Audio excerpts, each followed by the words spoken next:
All right, thank you, AGP. All right, today is May 1st, Thursday, May 1st. We're here at the Vets Hall. This is a regular meeting of the Harbor Advisory Board. And with that, we'll go ahead and establish a quorum and call to order. I'll go ahead and take roll call. Member Witowski? Here. Member Green? Here. Member O'Brien? Here. Member Myers, present. We're missing two people today, Member Hanson and Member Dowdy. With that, we will go and have a moment of silence.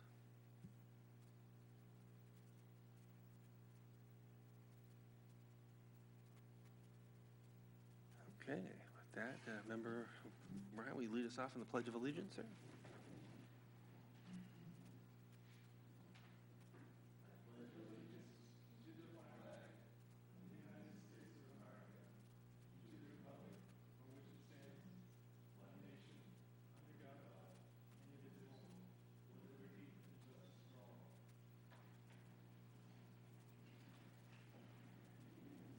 All right. Thank you, Member O'Brien. With that, we'll do the advisory board members and liaison announcements. Any public outreach? We'll start with you, Member O'Brien.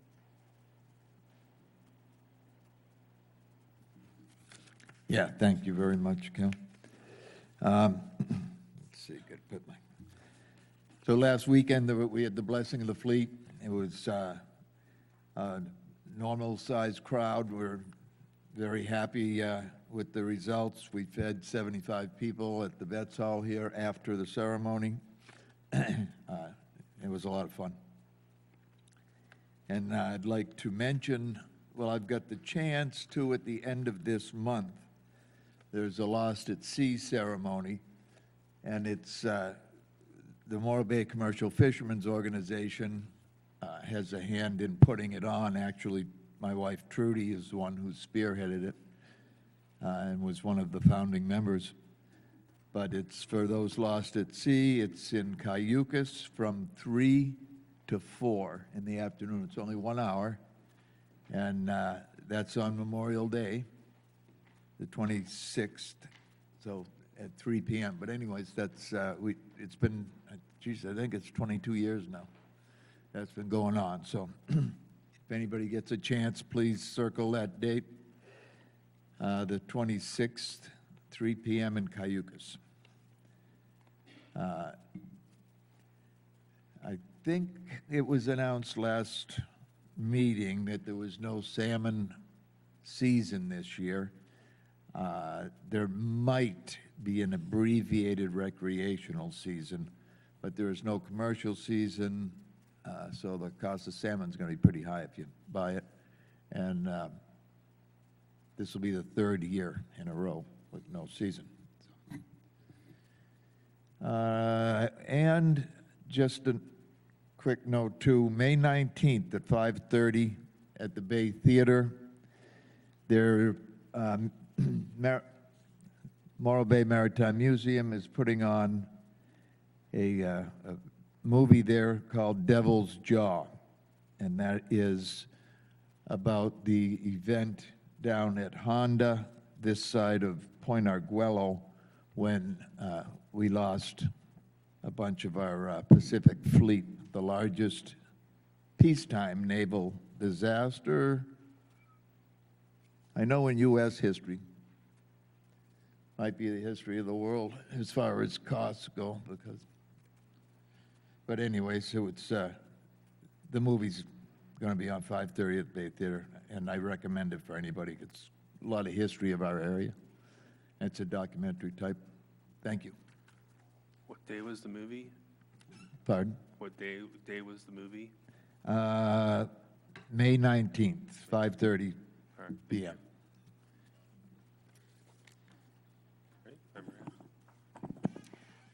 Hello. My announcement is about the gala. They are having a gala on May 17th, the Chamber of Commerce, and it's recognizing some of our great citizens and businesses. It should be a great event with lots of local gifts and prizes and food. So your tickets, get them before May 5th. that's the end, and I know that there's just a few tickets left, so hopefully we have a nice big crowd. Okay, thank you, Member Hanson. I'll go back to you. Member Green? Decisions about Cal Poly acceptances were, I think, due yesterday or today, so we should start seeing an idea of what enrollment's going to look like at Cal Poly next year and over the next couple years. There's also, you might have seen it in the news, they're building housing units like crazy on Cal Poly's campus. There's going to be I think it's a 7 or 8 story modular sort of stackable high-rise of around 500 units or so on campus, and it sounds like it's going to be the first of 3 to 5 of those type of buildings, so that they can bump enrollment up by another 10% or so. So that's something to just be aware of. This weekend, I heard from a lot of my students, they're headed out to the Shebang Music Festival, which is at Dairy Creek across from Cuesta this weekend, so that's an event that's going on. On the planning side, it doesn't seem like there's a whole lot going on. I did see there that council had multiple closed session meetings with 801 Embarcadero. I know that lease site is about 7 years removed from the end of the Pipkin lease, and I know a lot of people, I haven't been down there in the last week or so, so if it started getting demoed without me knowing, great. If not, maybe that we can get some sort of input at some point regarding the timeline of demolition and redevelopment of 801 Embarcadero. Thank you, Member Green. Member Witowski? Yep, thank you. Just one thing to bring to attention is that the Morro Bay Youth Sailing Foundation launched a new fundraising drive in order to raise money for 2 new Opti sailboats in order to support youth sailing. So if you'd like to help grow the youth sailing program, you can donate at mbysf.org. Thank you. Thank you, Member Witowski. I just wanted to bring this up. Hopefully it'll show up on the camera, but we do have the Maritime swap meet. Helps the Maritime Museum and the Friends of Morro Bay. It'll be Saturday, June 28th, starts at 8 in the morning. If anybody has things to buy or sell, there's still a few slots left. You can sign up either going directly to the harbor office or to, let me just read it, Friends of the Morro Bay Harbor Department.org. I'm not going to spell it out here, but search for that and you should find it on your web browser if you want to sign up via the web. And that's it for me. Thank you. All right, let me flip over my agenda here. Next on the agenda, we will have, we don't have any presentations, but we will jump to public comment. If there's anything that members of the public want to address that's not on the agenda or don't have time for the entire meeting, since there's doesn't look like there's any hands raised here in the audience. AGP, is there any hands raised on the Zoom call? Hi, Chair. We have no raised hands in the queue. All right, thank you very much. With that, we'll jump to the consent calendar. Does anybody want to pull anything off the consent calendar this time? Nope. With that, do we have a motion to accept the consent calendar? Are you motioning? I moved to that we accept it. I'll second. Okay. All in favor? Aye. All right. We'll move on to business item 1. So pretty excited. We do have the goal setting, and we want to pull comments before the presentation, Lori, is that correct? Or do we want to do the presentation first? Okay. With that, Director Munson, if you'd want to bring your presentation up, and we'll listen to it. Thank you, Chair Myers and board members.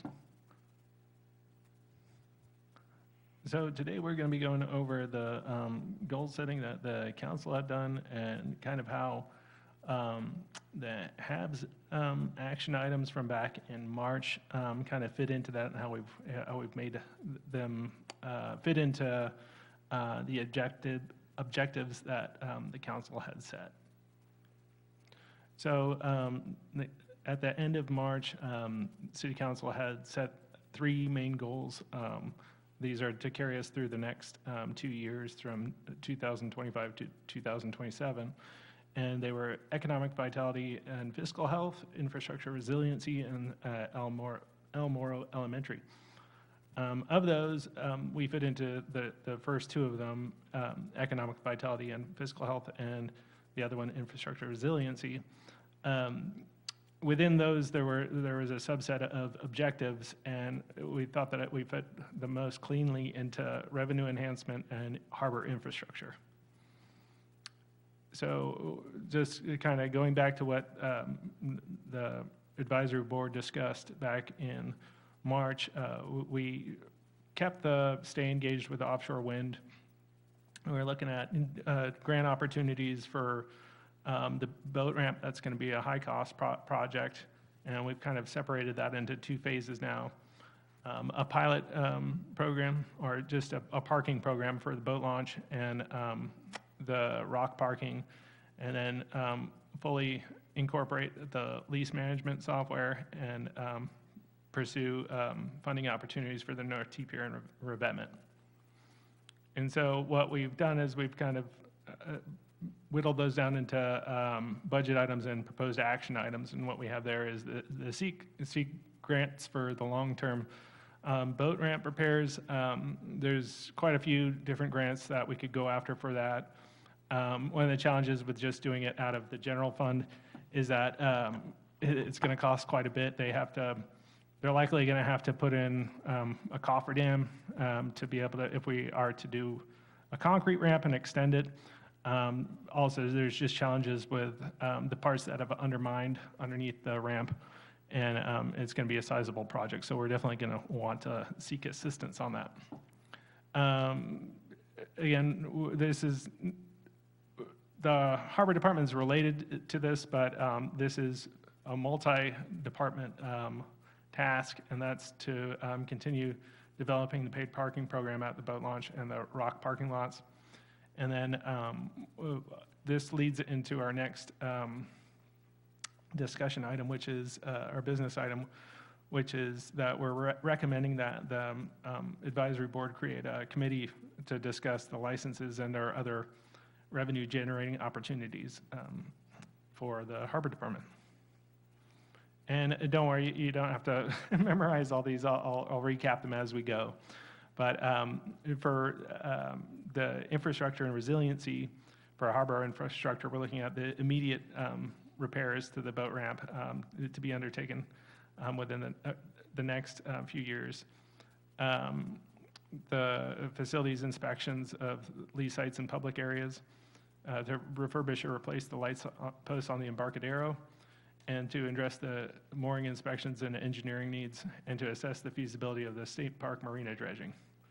And again, we've kind of whittled those down into the items you see there. We've got some budget items we're going to budget for, or we've budgeted for the short-term repairs to the boat ramp, the North T Pier repair plan, and also continuing the dock repairs that we've already been undertaking. We're also looking at doing some mooring engineering. Our plans are quite old, and they need to be updated before we go out for an RFQ to get additional people who can inspect our moorings. That leads into addressing the mooring inspection needs. Then we'll also be looking at the feasibility of the State Park Marina dredging project.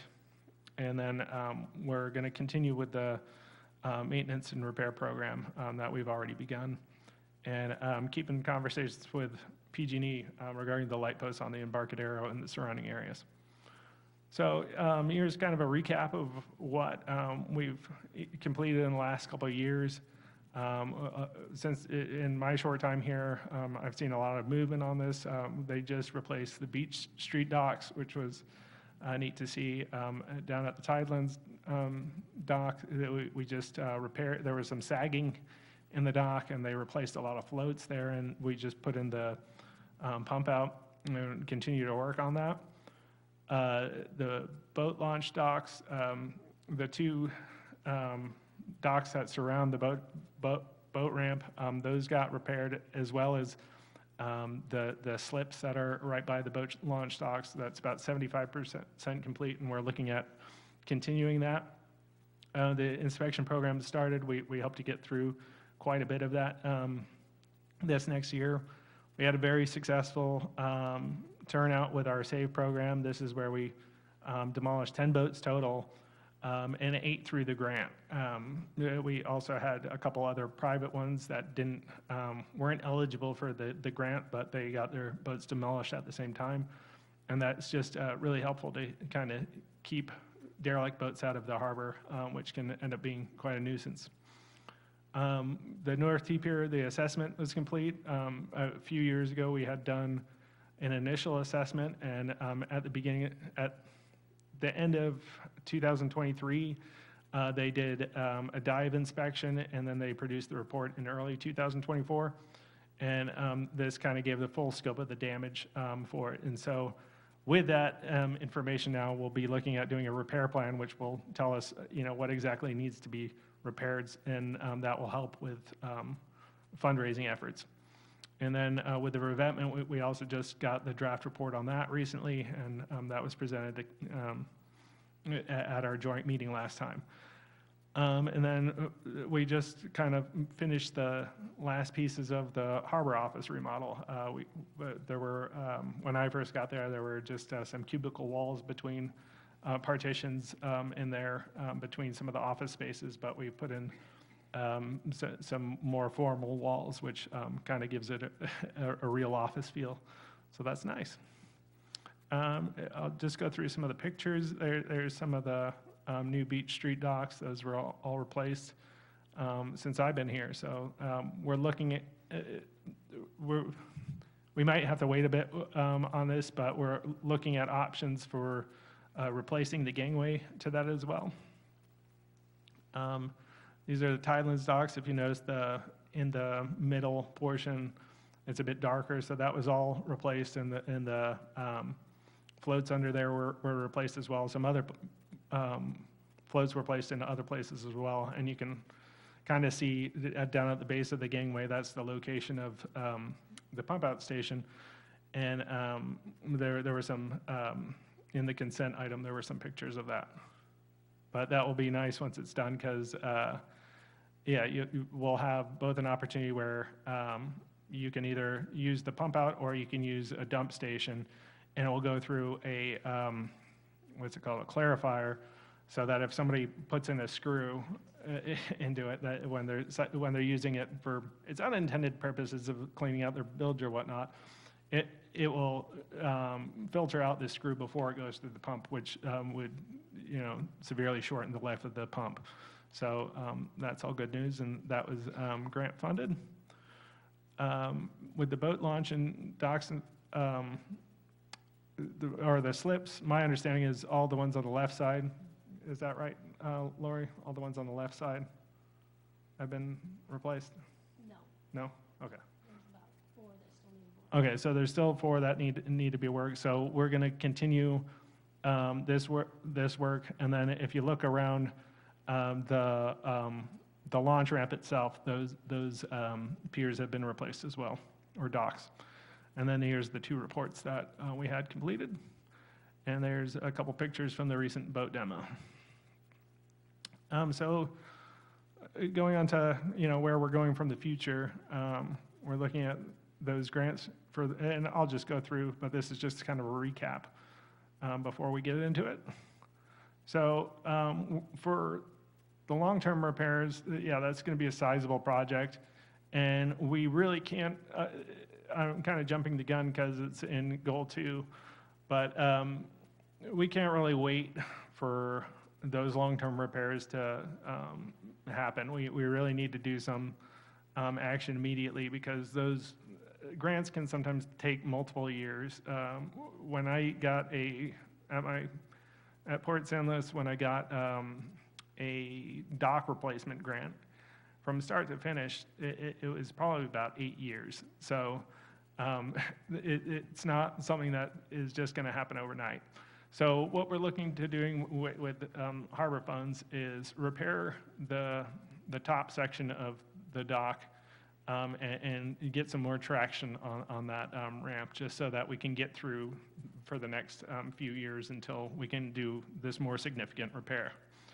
And hopefully that will kind of get us going. But we are going to be looking for grants.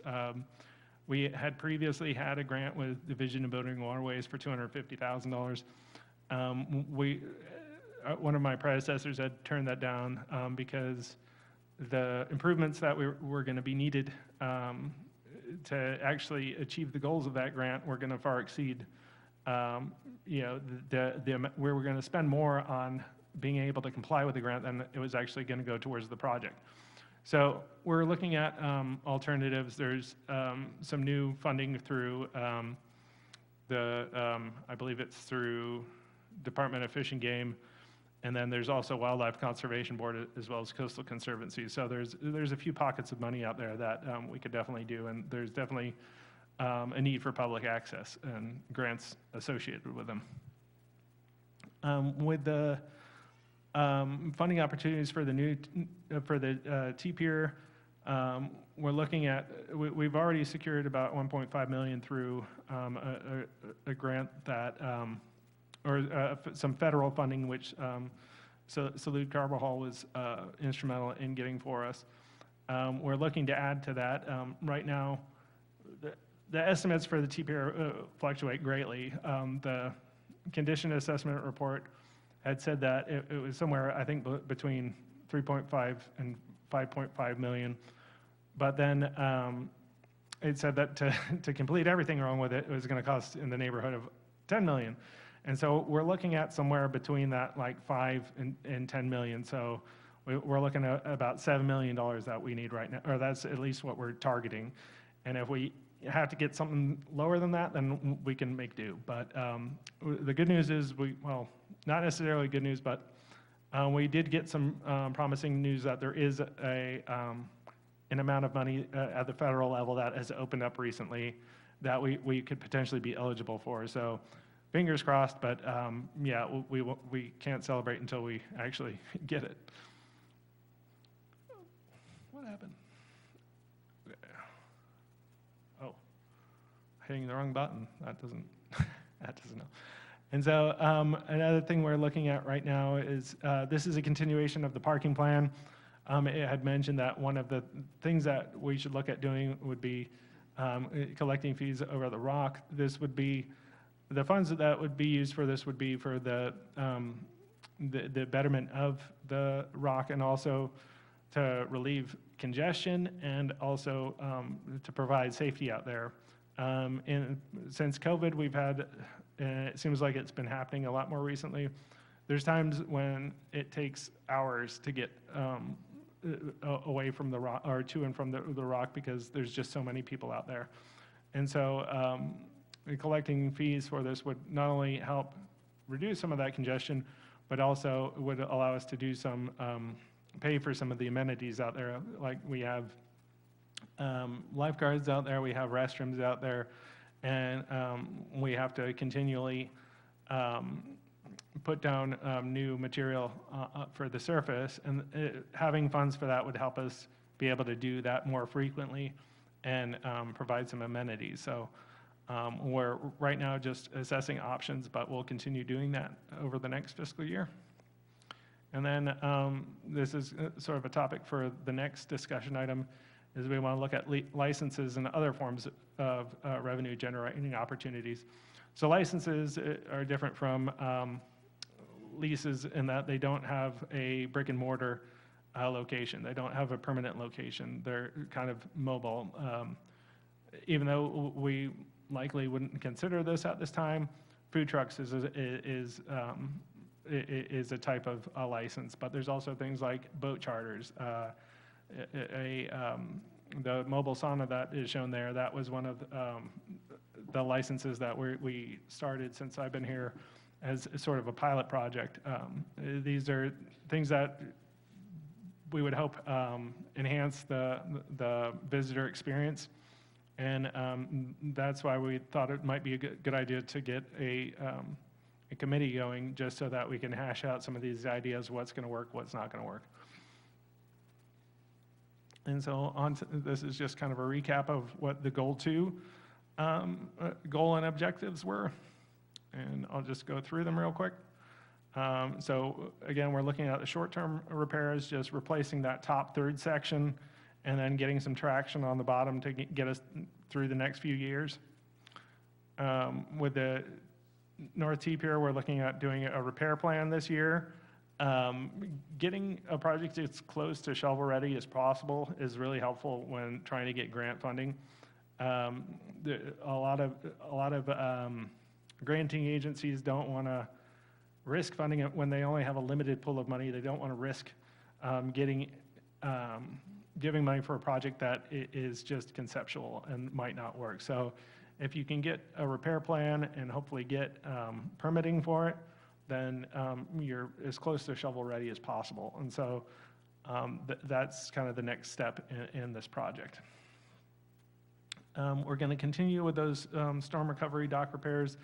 We do have some funding available, but we're also looking at some grant funding opportunities to get those done, improve our facilities. And then this is a picture of our file for our current mooring system. It's from 1974, so over 50 years old. If you can see that cube on the top, that was supposed to be a plywood box. And so right now we don't have any standard, we do have standard moorings, but they're not, obviously not this anymore.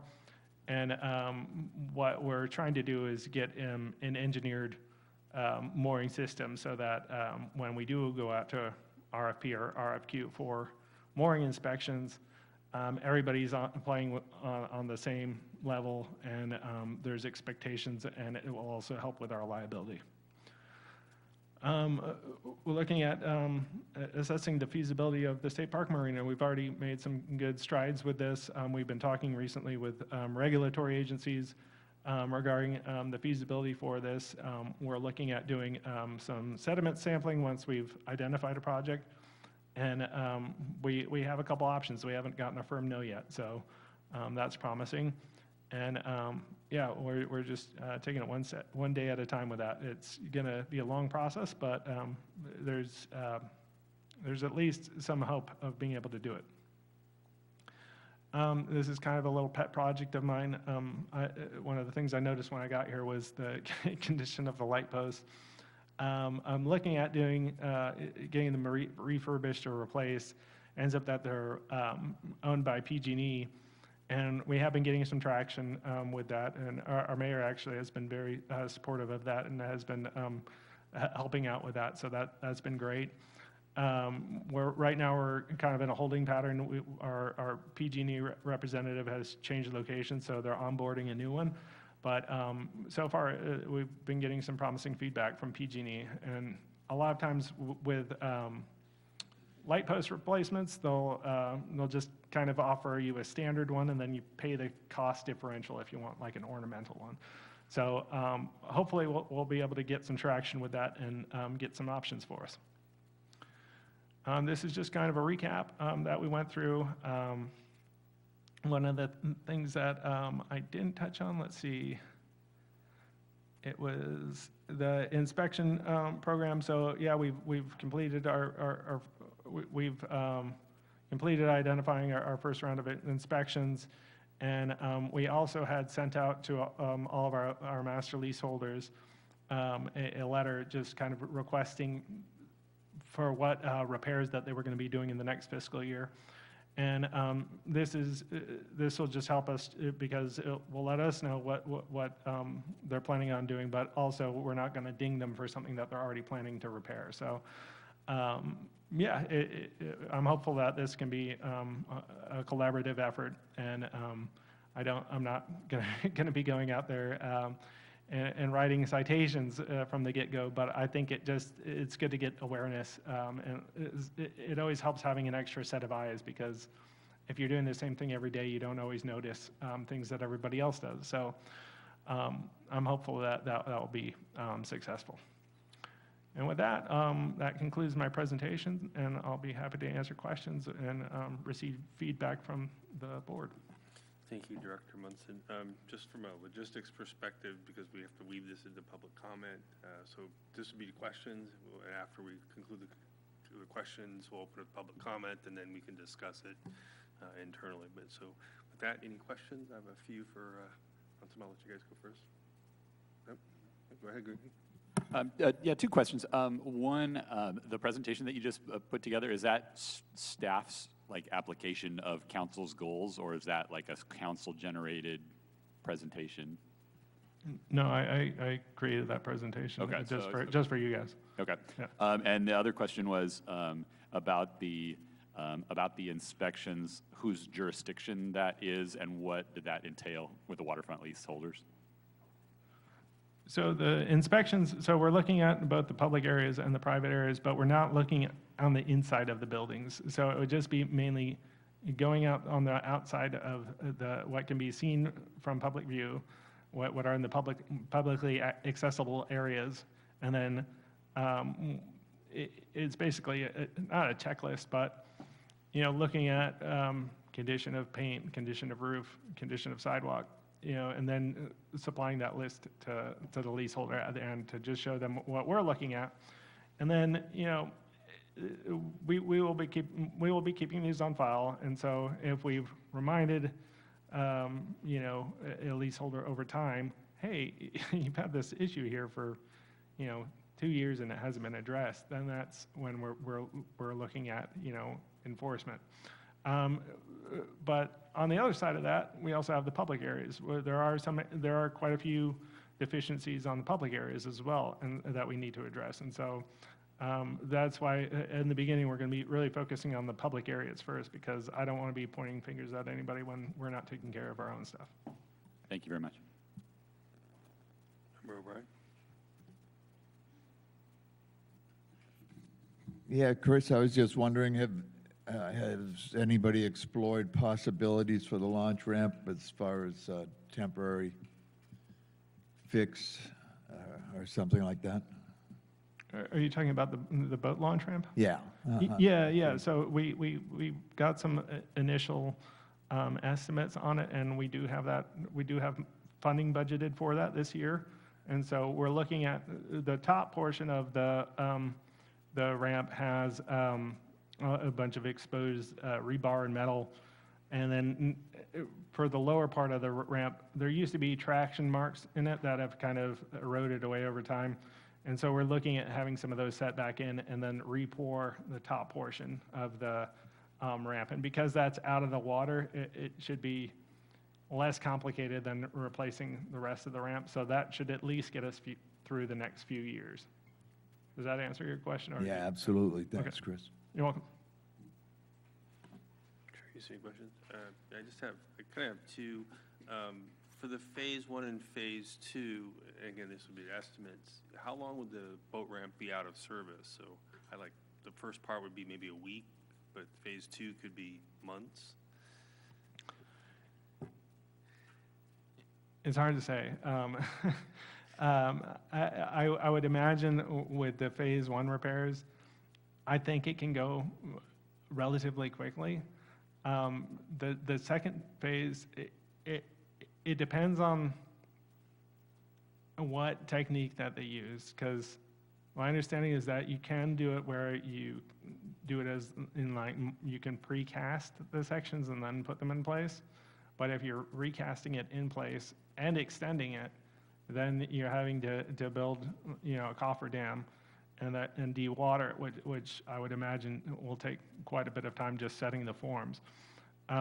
There's also some alternative methods that you could do to be able to achieve the extension of the dock, which I had discussed with Paul Gillen, and that's driving piles near the end and having kind of like a not floating, but a cantilevering ramp at the end, which seemed like an interesting proposition. But yeah, at this time I don't know, but I know that that will definitely be one of the questions within the RFQ and one of the grading criteria, because if it's going to take half a year, not half a year, but if it's going to take a month and the only time that they can do it is when it's bright and sunny outside, that's going to have an impact. And so what we're going to be looking at when they can do it within the seasonality and how short that window is going to be.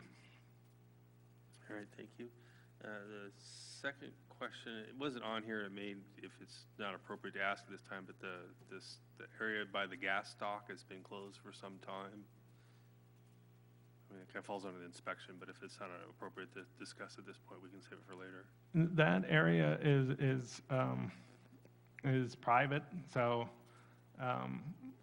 that's my understanding. So we don't have too much say into it. I have talked to the leaseholders about, getting on it, and I know that it is being looked into it. It's not, my understanding is that it's a challenging project, so it's going to require a well-thought-out solution that, or else it's going to cost a lot of money. All right, thanks. Any other questions for that? I'll open up public comment if not. Okay, go ahead.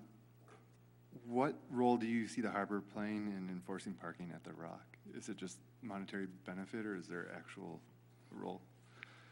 It's all pretty preliminary at this time, but one of the ideas is to be, well, not so much at the Rock, but just as far as if we have timed parking, there's scanners that they can put on the vehicles, and one of the ideas is to do one or two on police vehicles, but also doing one on a harbor vehicle, just because we're down here. And the way that would work is it would basically scan license plates, and they'd be able to tell when people have paid and when they have not, or if it's time parking, how long they've been there.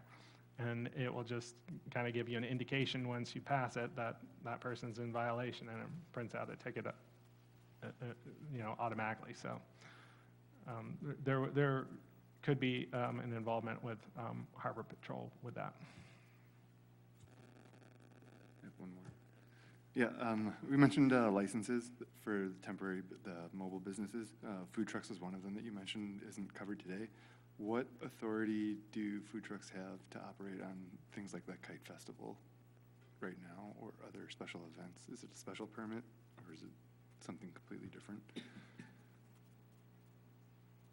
They're only allowed to do it during permitted events. Yeah. Okay, thank you. All right. If there are questions, I will open it up to public comment, and we'll bring it back for discussion. Nobody here in the audience has their hand raised. AGP, is there anybody online that has their hand raised, sir? Hi, Chair Byers. There are no raised hands in the queue. All right, pretty easy. We'll bring it back for discussion. One item that I just kind of, it wasn't really a question. You talk about the North T Pier and making a $10 million investment. If you're going to spend that much money, does it make sense to replace it as is?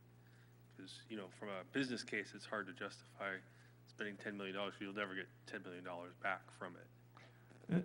That's one of the things that I'm in discussion with Public Works Director Greg Kwolek right now, just as far as what strategy are we doing for it, whether it be for a different use, whether it's continuing its use. And, if we are to scale it back, as you know, that was originally put in there for World War II training, and it's much higher off the deck than what, higher off the water surface than what is practical for using it these days. But then again, if you're taking into account sea level rise, it could be the perfect height, so who knows? So that's definitely one of the things that we that we want to look at before we do it. And what I don't want to do is,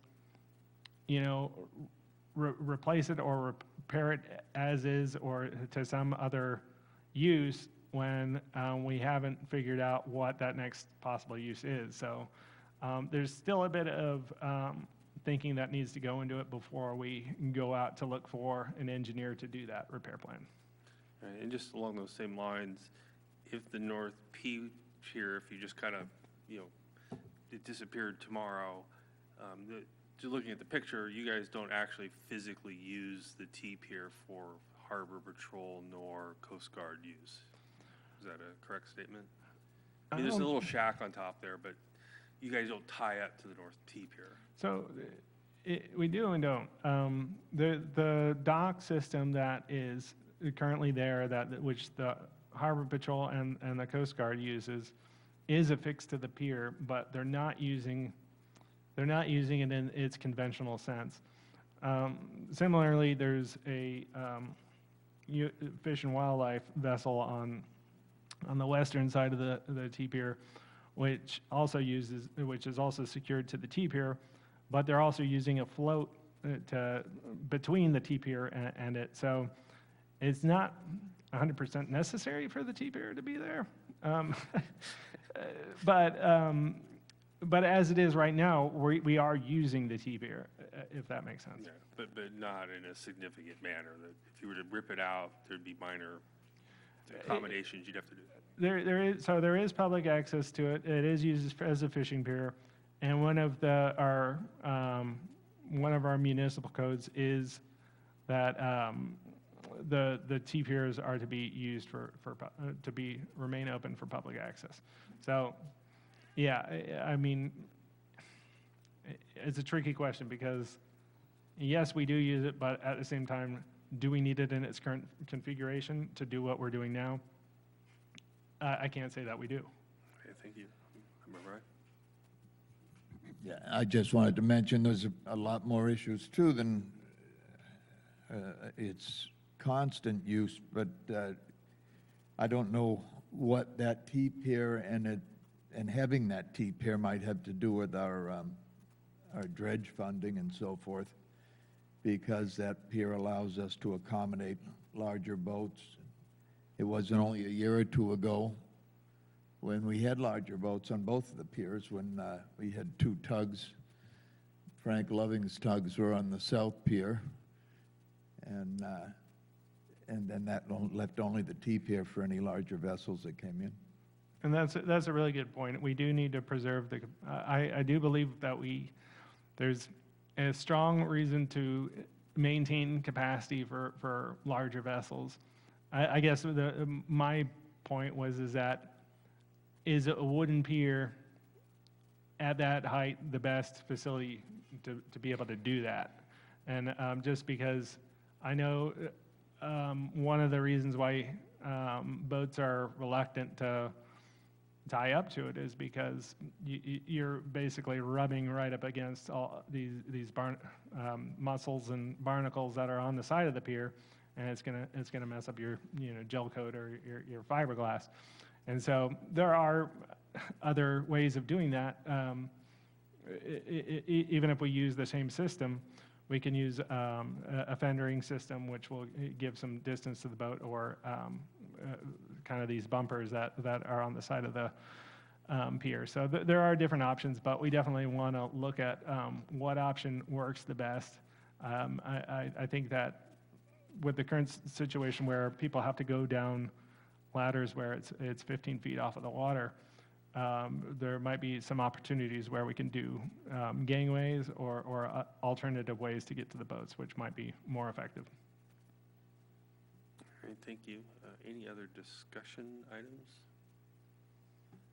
I guess from an action perspective, is this a receive and file, or do we have? Just if you had any, feedback on if these are ones that you liked or didn't like, or any modifications. There's not so much that we can do, but it's definitely good to know where you would like to see the Harbor Department go. I do want to mention something about we talked a lot about the Harbor Walk and improvements that cost far less than some of these big ticket items on the infrastructure side that we covered in the report. I think there was sort of a brief mention about the inspections of the lease sites, which I think is a great step forward. I sort of would love to see something about leaseholder and/or tenant relations of some kind pushed into either the economic vitality category, or maybe sort of relocated away from infrastructure in some kind of way, knowing that even something like the T-pier it's really tough to quantify the value from a waterfront experience for the removal of the T-pier and coastal access and things like that. And even in just the mention of gangways to get down to the coast is like, for someone who supports coastal access, that is just like a nightmare. And those things are not utilized; they're only utilized primarily by the people on the boat. So I think the waterfront experience somehow ought to find its way into the economic vitality, whether it is revenue enhancement or a standalone thing. That's just my 2 cents, but generally speaking, I think that the presentation sort of wrapped up some of the main talking points of both council and us. Yeah. Yeah, that's a Thank good point. There's the soft benefits of a thing like a T-pier because you can go walk on it. And we just had a discussion about piers, and people like to walk on them even though they're not fun themselves. Sharice, you had another question, comment? How many people walk down Pismo Pier, you know? So as far as the presentation and the result of that, what I'm noticing is that there's a couple things that, well, there's quite a few things that you guys are going to work on as far as the harbor department. And there's things that maybe you could use some help for. I know that before we, either our budget committee or we actually had a separate one where advisory board members assisted in the grant finding and researching and filling out. Is that something that you're interested in? Maybe talking about future for an ad hoc committee for finding and doing that? And then also, you mentioned the parking. Is it possibly a future request from the harbor department for the advisory board to create or reinstate the parking ad hoc committee? And then you said a mooring standards policy. I know that we had an ad hoc committee that talked about all the lines, and so you had a couple different board members that were part of that. Maybe drafting an actual standards for moorings. We could do an ad hoc committee and put an input in that. And then you said state park dredging and then PG&E lamps. If you need any assistance in any of those that you think creating a committee would be of assistance to you, is there any more than just the lease? I think one of the, in my mind, I wouldn't want to just limit it to the leases. It would be pretty much any sort of revenue generation ideas that we could have. And I mean, we could just start off with the leases, and I could see it kind of transforming into other areas. Like there's other thoughts that we had about, you know, what areas, you know, are there opportunities in the public water lease areas? Where can we look at expanding, you know, potentially docks and slips in those? There's a few locations right now that seem underutilized. One example would be over by in front of the aquarium, or behind the old aquarium. That's all public use area, and the docks are out of service there, and there's really no access. That could be potentially a great opportunity for extending the harbor walk there and adding the docks. So, and there would be an ongoing revenue generation with that. So, I think that I don't have a monopoly on ideas with revenue generation, and so I think that I could see that committee morphing into having other ideas for revenue generation. But yeah, if the advisory board would like to have other committees, I think perhaps that would be a topic that we could discuss. Is next HAB meeting was coming up with some ideas for different different committees that and that HAB could discuss which ones they'd like to pursue. Okay, well, that sounds good. I know that now that we're down to 5 or 6 people, we are only allowed to have 2 people on a committee.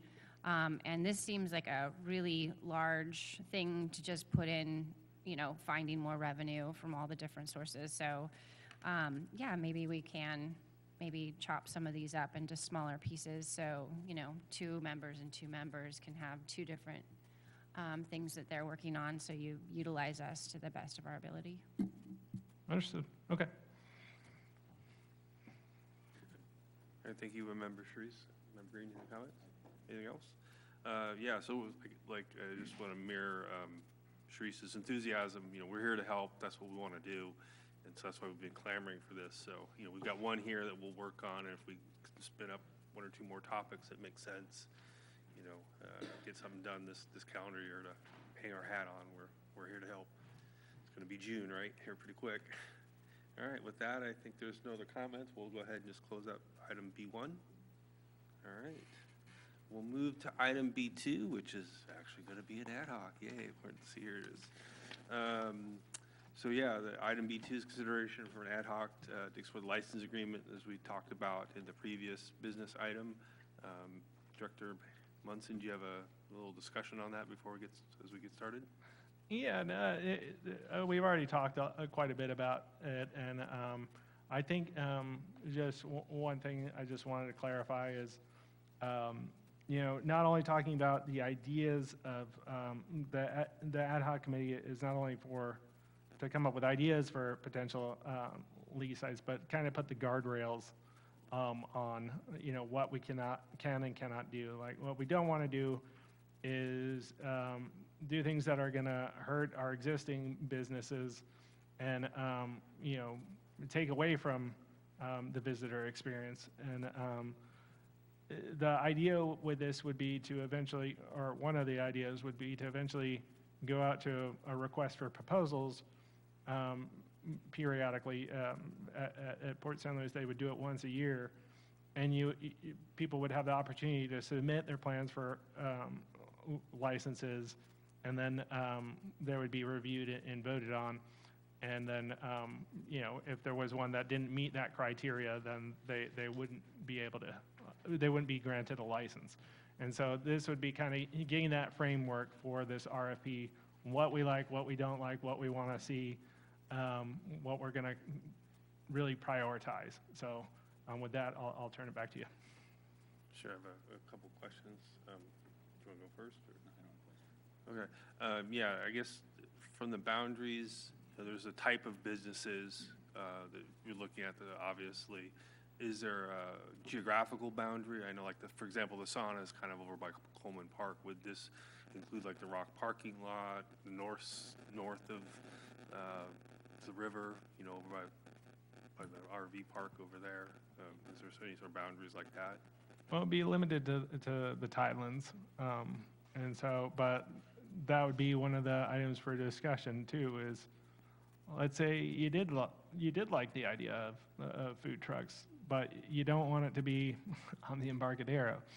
You know, you could have it where you do have a food truck out by the Rock because there's really not many amenities out there. And, you know, perhaps a hot dog stand isn't really going to compete with, you know, the Hofbrau or whatnot. So there are areas that have more of a tolerance for certain uses than others. So, yeah, I know, for example, at Port San Luis, they had it where they would have like kayak licenses where people could do kayak rentals on the beach, but they would only allow one per beach. So you didn't have three people just like if somebody wants a kayak, they're going to get a kayak. And so you're not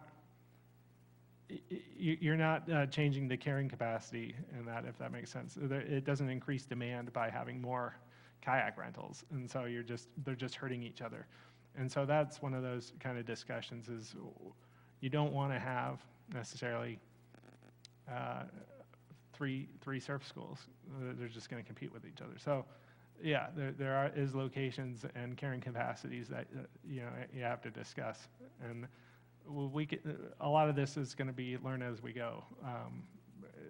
I expect after some point that we'll be able to see, oh yeah, maybe this isn't good to have too many vendors in one place. And so that's one of the things we'll talk about. Okay.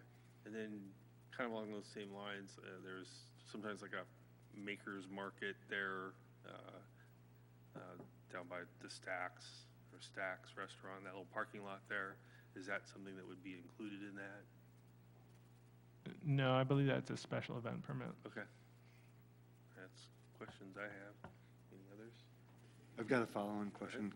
Are there use case restrictions on there are use case restrictions, to my understanding, on certain parts of the Tidelands. Do the licenses for these temporary businesses also have to abide by those same use case?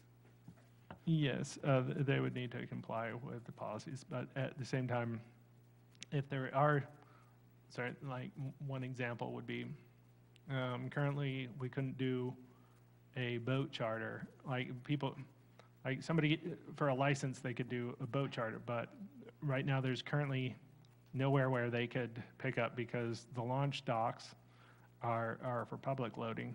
And then I believe they're prohibited on Tidelands dock. And so we could definitely look at something like that, but then we would need to change the rule for the Tidelands dock. We couldn't do it at the launch ramp because that was, I believe it was publicly funded. So anyway, I don't, I don't know enough to be able to answer 100%, but we would have to, there are some things that we would have to be, that would be restricted, but then there's also some opening somewhere where we could potentially change, you know, an ordinance to be able to allow us to do some things if it doesn't make sense. Thank you. All right, any other questions before we open up to public comment? Sorry, one more.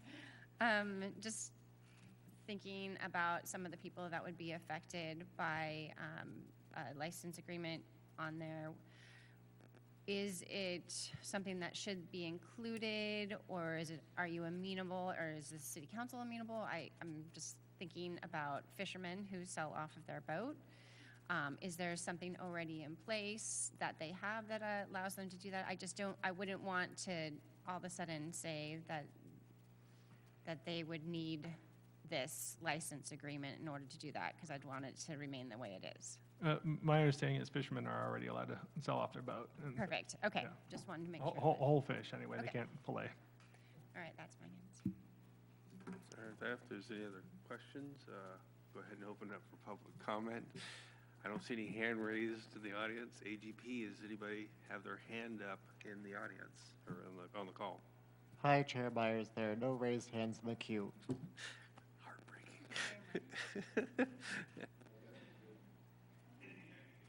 All right, well, that will pull it into discussion. Any questions or any discussions? I guess we'll be looking for volunteers here momentarily. Knowing that, and I think Sharice brings up a really good point with the, you know, sort of the separating these two things. We have the grant funding and major infrastructure items seems very different than harbor vitality. So I don't know the exact language, but it seems like this is more of a harbor vitality ad hoc committee that looks for opportunities for underutilized lease sites. It looks for opportunities for mobile business licensing, and maybe even things like opportunities for art installations, whether that's a free RFP or something like that is focusing on the maybe the low to medium dollar experience of being along the land side of the harbor. I would agree with the art installations. I know that the city council goals were pretty concise, but once you actually opened them up, there were a lot of things that they wanted to see happen. And one of them, I know that they consider the economic vitality to be a beautification as well. So anyway, I just want to add that it's a nice add to vitality. Anybody else have comments on that? All right, who wants to volunteer? All right. I just wanted to add, yes. before we go further, that I think we can discuss at another meeting other committees, and I'm happy to do that, and I hear that I've heard multiple board members request that, but for this specific one, it's just to talk about the license agreement program for non-competing businesses in the Tidelands Trust area. And so if we want it to completely change or go to a different thing, then we'll have to, like, for other committees, we'll have to come back for that. Yeah, my preference is to keep it fairly narrow, mostly because we can get something out the door relatively quickly. I think like I said, opportunities to divide and conquer. If we split it up 2 people, we can get 2 or 3 things going at once. So I guess My follow-up to that would be if it's just focused on licensing of mobile businesses, I would maybe withdraw my name from that very limited committee unless it has an opportunity to grow into something bigger. yeah. So here's just my 2 cents, and it would have to come from. I'd like to see this get in and out the door. If that committee wants to expand their scope and do something second deliverable. We've done that before with the committees. We start on something, get that finished, and then, do a follow-on with it. Or we could do another one, I don't know. But right now, this is focused fairly narrow, so. With that, with the narrow focus right now, I know Sharice, you've raised your hand. Anybody else would like to take a swing at it?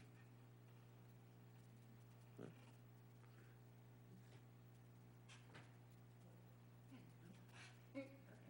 All right. All right. Oh, trying to stay out of it. Yeah, so we got two people that have raised their hands, Member O'Brien and Member Hanson. So just confirming, it was that Jeremiah O'Brien and Sharice Hanson? Yes. Okay. And we haven't voted yes on it yet, but I just wanted to let you guys know that I was on the lease policy as well as I was on the lease agreement for transient or moving non-brick and mortar things with Marty Lamelli and Erica Crawford.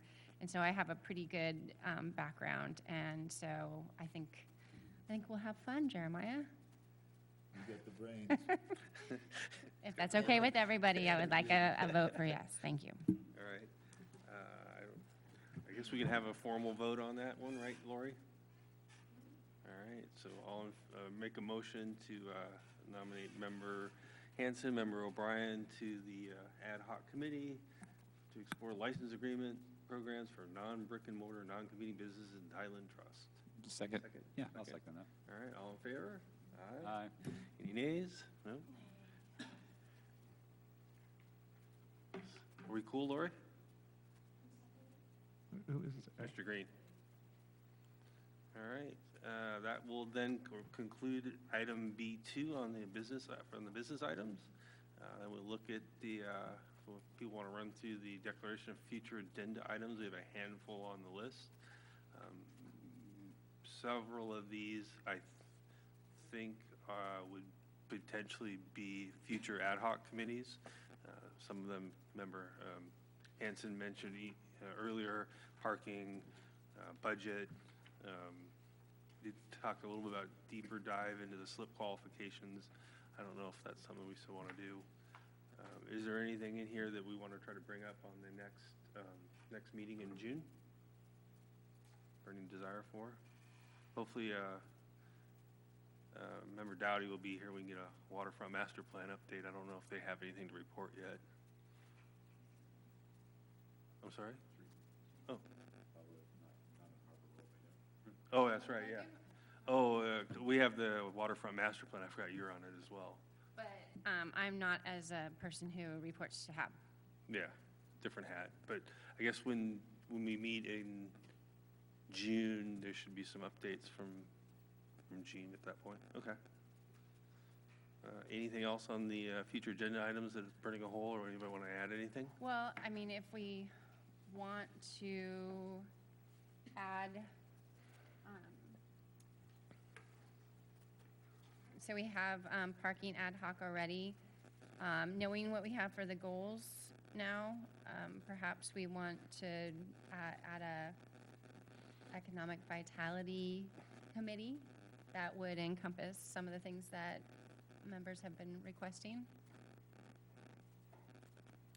So resource generating, beautification, that kind of, Sure. just separating out parking perhaps and Yeah, trying I to like- do the revenue generating, which would also maybe encompass grants and beautification.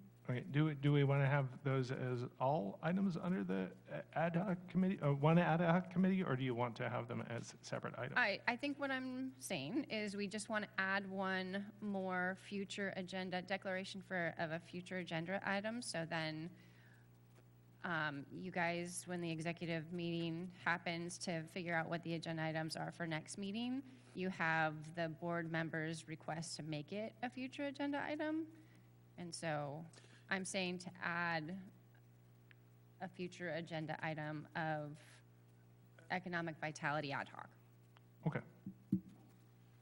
There, live up to your namesake.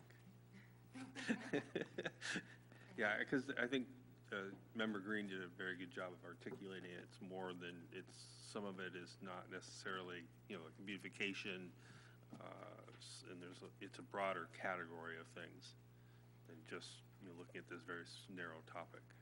Sounds good. All right. Lori, for that, do we just need to have a majority that wants to add it to it? So I want to, anybody else? 3, Bring it in. 4, Yeah. 5, unanimous. Okay. All right. Anything else that anybody would like to add? Nope. All right. Thank you, Member Henson, for that. And with that, we will conclude the meeting. Thank you. See you in the first Thursday in June.